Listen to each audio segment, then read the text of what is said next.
Il duplice omicidio di Cison di Valmarino, oggi il sopralluogo degli uomini del RIS nella Casa del Mistero, lunedì l'autopsia sui corpi di Loris e Anna Maria, intanto le indagini si concentrano anche sulla cerchia familiare e di amicizie della coppia. Ha dovuto attendere 12 anni perché la giustizia condannasse il malvivente che lo aveva ferito con un colpo di pistola durante una rapina. Ai nostri microfoni il benzinaio vicentino Walter Baggio. 4 marzo ormai alle porte, domani le elezioni politiche, urne aperte dalle 7 alle 23, ecco come evitare errori nel compilare la scheda elettorale. E domani maratona elettorale su Antenna 3 a partire dalle 21:15 e fino a notte fonda per seguire con Ring minuto dopo minuto il giorno del voto. Non si era rassegnato alla fine di una relazione e a 70 anni aveva continuato a perseguitare la ex per 7 anni, ora è intervenuta la polizia a Padova. 3 voli cancellati da Ryanair a un'ora dal check-in, disavventura per 600 passeggeri che dovevano partire ieri dall'aeroporto Canova di Treviso. 16 studenti dell'Alta Padovana tra i 2000 alunni che domani partiranno alla volta di New York per simulare attività diplomatica alla sede generale dell'ONU.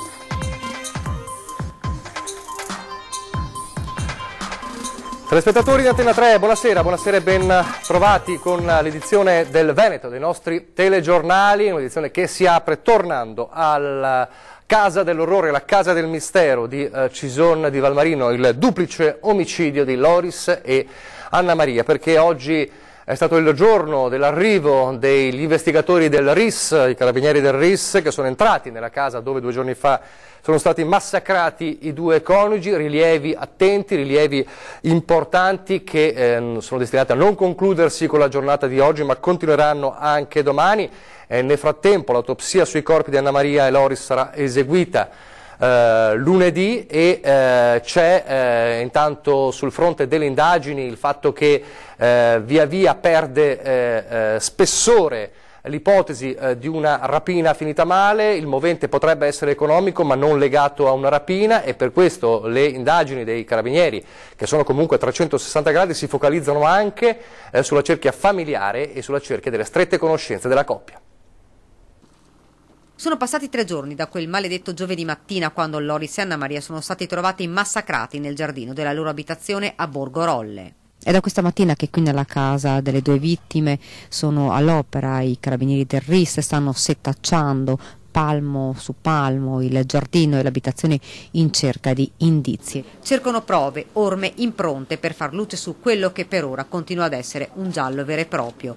Accertamenti che molto probabilmente continueranno anche domani. Gli esperti, arrivati intorno alle 11 di mattina prima, si sono diretti in giardino dove sono stati trovati massacrati i coniugi, 69 e 72 anni. Poi nel pomeriggio sono entrati nell'abitazione. Indagini serrate per dare un volto e un nome agli assassini o all'assassino. L'ipotesi formulata all'inizio di una tentata rapina finita male sembra essere sempre più lontana, ma per il momento ancora nulla viene escluso. Si indaga a 360 gradi. In queste ore nella caserma dei carabinieri amici e conoscenti della coppia. Potrebbe aprirsi un nuovo fronte, quello di un delitto feroce compiuto per motivi economici. Si indaga anche fra i familiari. Le vittime conoscevano il loro aggressore? Domande che devono trovare al più presto una risposta. I residenti sono impietriti dalla paura. Perché io non so che cosa che abbia fatto, cosa non abbia fatto, perché le passavano dove qua, no? È stato così che ero sbagliato, cosa hai fatto? Intanto per lunedì pomeriggio è prevista l'autopsia sul corpo dei 2 coniugi, esame che molto probabilmente darà risposte importanti sul fronte delle indagini. La certezza è che il duplice omicidio è stato commesso con violenza inaudita. L'assassino si è accanito su 2 anziani indifesi per poi non portare via nulla dalla casa, almeno questo fino ad ora. La casa soqquadro, perché? Intanto nelle prossime ore sarà ascoltato anche il figlio, che dovrebbe arrivare a momenti dalla Germania. E poi c'è un altro delitto che ricordate tutti, quello di Isabella Noventa nel Padovano, un delitto che ha dei colpevoli, almeno condannati in primo grado, ma che invece non ha un corpo, il corpo di Isabella. Ebbene, il corpo di Isabella potrebbe essere finito in mare, è soltanto l'ultimo colpo di scena in questa indagine. Per cosa che mi raccomando mio figlio e che mi dicano che mi ha messa, che l'assassina, perché cose che mi fanno, no, Andrea? finché gli chiapparia il collo, finché che parla. A 2 anni dall'omicidio di Isabella a Noventa, Ofelia Rampazzo aveva parlato così ai nostri microfoni, esprimendo il dolore di una mamma di 85 anni per la quale il mancato ritrovamento del corpo della figlia ha rappresentato un'ulteriore profonda sofferenza. Il corpo di Isabella, per la cui morte sono stati condannati a 30 anni di carcere i fratelli Sorgato e a 16 anni e 10 mesi Manuela Cacco, potrebbe essere finito nel mare Adriatico pochi giorni dopo la morte, e uno dei particolari affiorati nella motivazione del ricorso in appello dei legali dei 3 condannati in primo grado. La perizia di parte richiesta dai legali della difesa dimostrerebbe come il corpo mai ritrovato della vittima fosse stato gettato nel Brenta, da dove in circa 2 giorni avrebbe raggiunto il mare, aiutato dal rafforzamento delle correnti grazie anche alle abbondanti piogge di quei giorni. Più in generale, nel ricorso in appello si sostiene come l'omicidio non fosse stato pianificato, ipotesi che modificherebbe il reato a carico di Freddy e Deborah Sorgato in omicidio colposo preterintenzionale, scagionando Manuela Cacco dall'ipotesi di concorso. Lasciamo la cronaca per adesso per parlare di un appuntamento ormai alle porte. Domani è il 4 marzo e dopo averne tanto parlato, domani è il giorno in cui chi vorrà potrà recarsi alle urne per il voto, le elezioni politiche, i veneti chiamati alle urne, a urne aperte dalle 7 alle 23, i seggi sono stati allestiti nel pomeriggio in tutti i comuni del Veneto. Allora vi spieghiamo anche nel prossimo servizio come non commettere errori nel compilare una scheda elettorale piuttosto complessa. Per alcuni una campagna elettorale flash, per altri infinita. Ora la fatidica data del 4 marzo è arrivata. Urne aperte domani, domenica, dalle 7 alle 23 per il rinnovo del Parlamento. Riceveranno la scheda rosa per la Camera tutti gli elettori, mentre quella gialla per il Senato sarà consegnata solo ai maggiori di 25 anni. Si vota per la prima volta con la nuova legge elettorale. Il voto su ognuna delle 2 schede potrà essere espresso sul simbolo di partito o sul nome del candidato. Non è però consentito il voto disgiunto, pena l'annullamento della scheda. Insieme al nuovo sistema per 2/3 proporzionale e per 1/3 maggioritario è prevista anche la novità del cosiddetto tagliando antifrode, un ulteriore foglietto con un codice numerico che andrà verificato alla consegna della scheda al presidente di seggio da parte dell'elettore, così da accertare che sia la stessa che il cittadino ha ricevuto pochi minuti prima ed evitare quindi manipolazioni e condizionamenti. Si voterà nella sola giornata di domenica. Per votare sarà sufficiente presentarsi al proprio seggio con un documento di riconoscimento valido e la tessera elettorale. Chi l'avesse smarrita o completata può chiederne una nuova all'ufficio elettorale del proprio comune, che rimarrà aperto fino alla chiusura delle urne, prevista per le 23. Incomincerà quindi lo spoglio delle schede, scuole chiuse a questo scopo sia lunedì che martedì. E domani sera seguiremo dunque lo spoglio e seguiremo tutti i risultati delle elezioni politiche, anche ben prima della fine della chiusura dei seggi, che è prevista alle 23. C'è uno speciale ring dedicato alle elezioni a partire dalle 21:15. Elezioni politiche 2018, l'informazione di Antenna 3 mobilitata in vista della lunga notte dei risultati. Urne aperte dalle 7 alle 23 per l'elezione di deputati e senatori, ma già dalle 21:15 partirà la diretta speciale dedicata alle elezioni di ring. In studio con Ferdinando Abarino, ospiti e opinionisti per fare il punto sulla giornata del voto e sui dati dell'affluenza alle urne in Veneto e a livello nazionale. Dalla chiusura dei seggi domani sera alle 23, quando partirà lo spoglio delle schede, via i collegamenti esterni con i protagonisti della sfida elettorale, i primi commenti e soprattutto i primi risultati che seguiremo ora dopo ora dalle principali città del Veneto e dalle sedi dei partiti. Dopo la lunga cavalcata compiuta fin qui in preparazione dell'appuntamento col voto, domani i veneti e italiani si esprimeranno e dalla tarda serata già sarà disponibile un primo spaccato del nuovo Parlamento uscito dalla consultazione elettorale. Appuntamento con speciale ring dunque domani sera dalle 21:15 su Antenna 3. Ed è questo un weekend di spostamenti per molti elettori che devono raggiungere le città di residenza per votare, e c'erano anche evidentemente molti di questi tra i 600 passeggeri che hanno vissuto ieri sera una vera odissea all'aeroporto Canova di Treviso. Vediamo perché.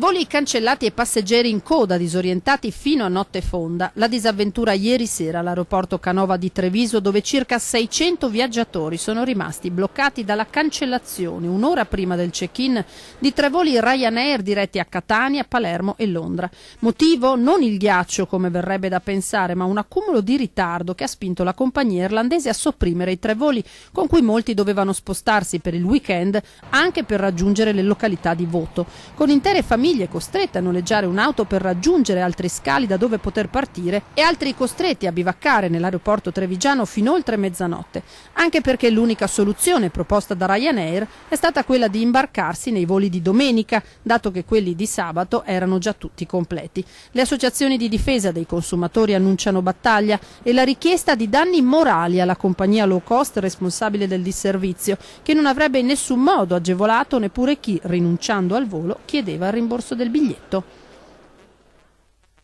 Torniamo alla cronaca adesso, torniamo a parlare di sicurezza e di rapine, perché ha dovuto attendere qualcosa come 12 anni perché la giustizia arrivasse a condannare il malvivente che lo aveva ferito con un colpo di pistola durante una rapina che aveva fruttato, pensate, appena 32 euro. Lui è Walter Baggio, benzinaio vicentino, e sentiamo cosa ha detto ai nostri microfoni.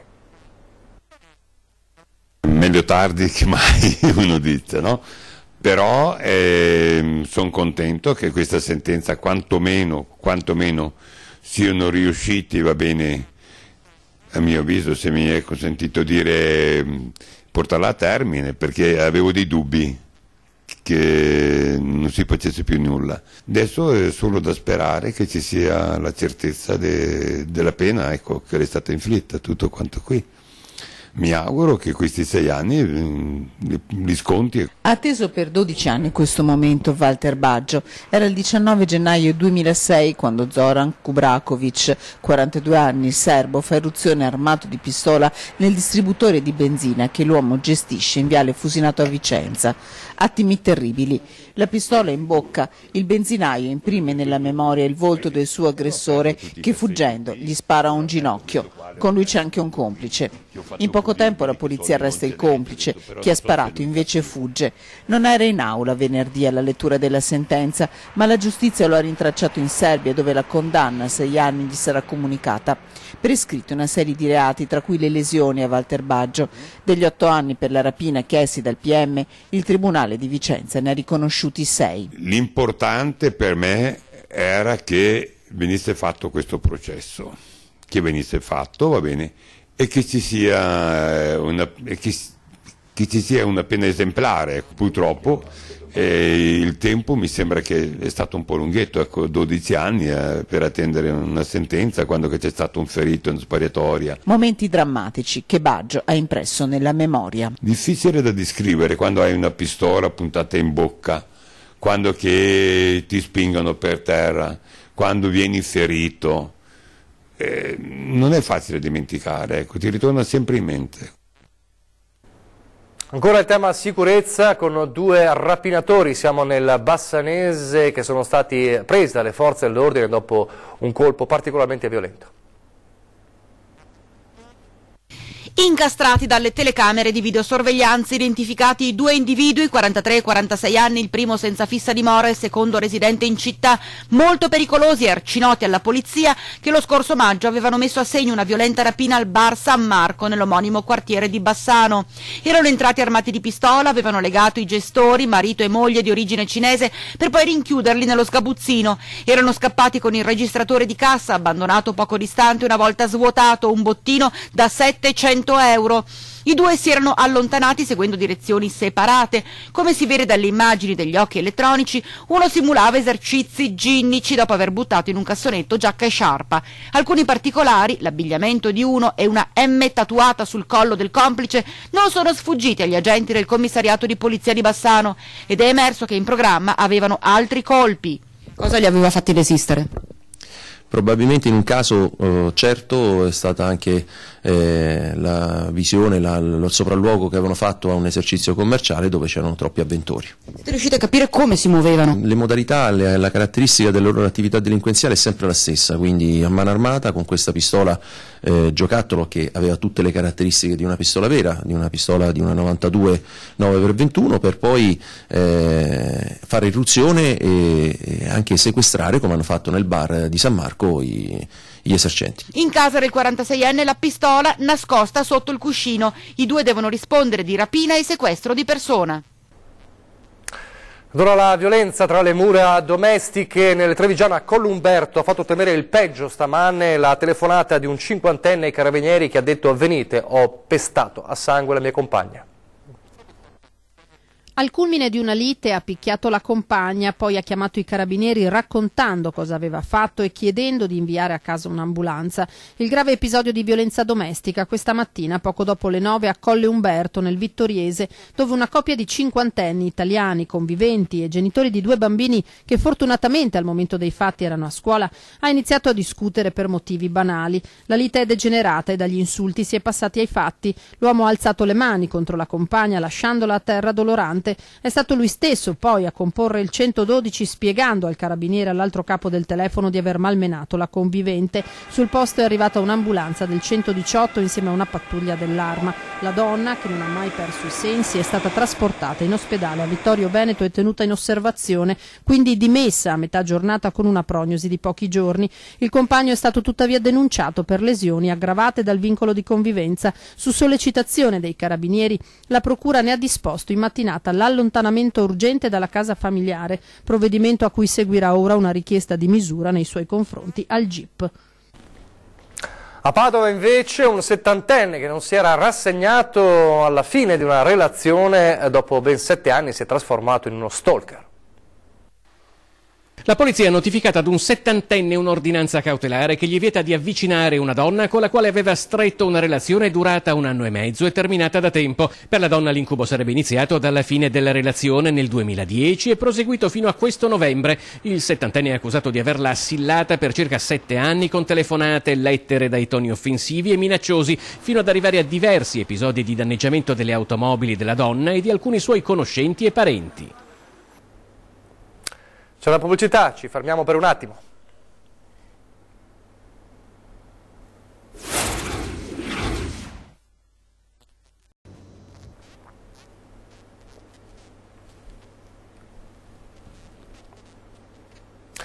Rieccoci in studio, telegiornale del Veneto, ripartiamo dalla protesta dei dipendenti di MediaWorld, esuberi tagli alle indennità. E allora la società schiacciata dalla concorrenza su internet, questa è la causa del futuro nero per i dipendenti che sono mobilitati in tutto il Veneto oggi. Vediamo com'è andata a Mestre. MediaWorld, gioca pulito! MediaWorld, gioca pulito! Giornata di sciopero in tutti i punti vendita di MediaWorld contro gli esuberi annunciati dall'azienda. I dipendenti sono rimasti in presidio per tutta la mattina per protestare contro le annunciate chiusure di negozi e trasferimenti a centinaia di chilometri di distanza che costringerebbero molti lavoratori a licenziarsi. Ma hanno deciso soprattutto che in 45 giorni si può chiudere un negozio senza nessun preavviso, che i negozi che hanno la solidarietà a livello nazionale non verrà prorogata pur essendocene la possibilità, e in sostanza dicono che ciascun negozio deve potersi automantenere, che è corretto, però devono fornirci mezzi, non investono solo sul sito e non sui lavoratori, cioè su chi ha portato avanti questa azienda. Poi ci tolgono comunque la maggiorazione della domenica, quindi dal 90 che ci hanno sempre dato in 25 anni, ce l'hanno praticamente messa il 30 come da contratto nazionale, e questi non erano impatti da quando siamo stati comunque assunti.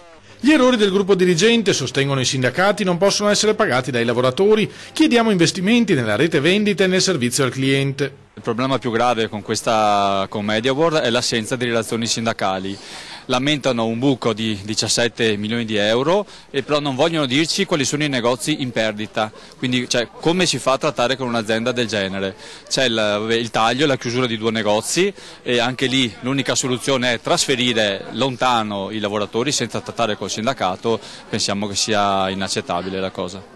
A determinare la crisi, sostengono dalla compagnia, il peggioramento delle condizioni economiche generali, ma i sindacati danno un'interpretazione radicalmente diversa di quanto sta accadendo. Dopo aver violato e depredato il territorio, adesso arrivano all'ultima fase, che è quella, come tante catene della distribuzione tecnologica degli elettrodomestici stanno spingendo con dei forti sconti gli acquirenti a comprare su eBay, a comprare, come si può dire, online, e adesso insomma stiamo arrivando alla fase finale. Un'azienda quindi che sta mollando questo territorio e sta mollando le famiglie di questi territori. Da una pessima a una buona notizia, la buona notizia per gli studenti, alcuni studenti dell'Alta Padovana tra Cittadella e San Martino di Lupari che partiranno per New York per la sede generale dell'ONU. Vediamo perché. Dalle aule di Cittadella al Palazzo di Vetro delle Nazioni Unite di New York. Ci sono anche 16 studenti del liceo Tito Lucrezio Caro tra i 2000 alunni che dall'8 all'11 marzo simuleranno l'attività diplomatica all'interno della sede dell'importante organismo mondiale. I ragazzi partiranno domani per gli Stati Uniti, dopo essere stati ricevuti ieri in municipio dal sindaco Luca Pierobon, che ha donato loro una bandiera di Cittadella da consegnare all'ONU. Carabinieri in cattedra invece all'Istituto Comprensivo di San Martino di Lupari. Nell'incontro con i ragazzi, gli uomini dell'Arma hanno approfondito la conoscenza dell'uso corretto di Internet e dei social network, fornendo agli alunni consigli utili per evitare brutte sorprese e mettersi al riparo dai rischi. Ed è ora tutto per questa edizione del Veneto, vi lascio alle previsioni del tempo, grazie per averci seguito e arrivederci.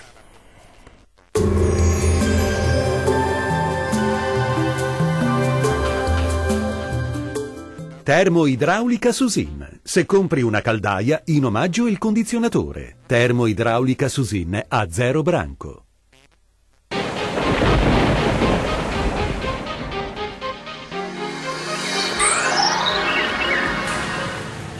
Domenica l'insegna del tempo asciutto e stabile sul Triveneto e sarà anche una giornata piuttosto soleggiata. Vediamo la situazione nel dettaglio. Sul Veneto locali foschie e nubi basse sulle pianure meridionali, ampio soleggiamento altrove con cielo poco o parzialmente nuvoloso. Diamo ora uno sguardo all'andamento delle temperature. Le minime saranno comprese tra lo 0 e i 2 gradi, valori massimi che invece si attesteranno tra i 5 e gli 8 gradi circa.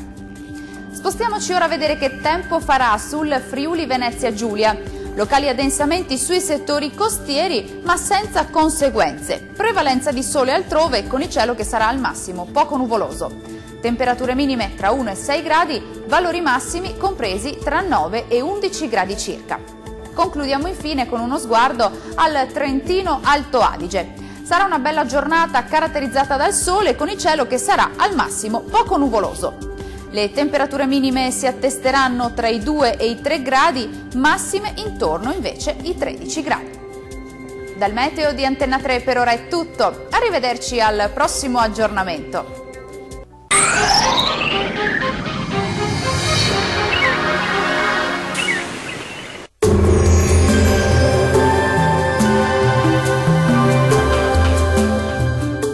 Termoidraulica Susin, se compri una caldaia in omaggio il condizionatore. Termoidraulica Susin a 0 branco.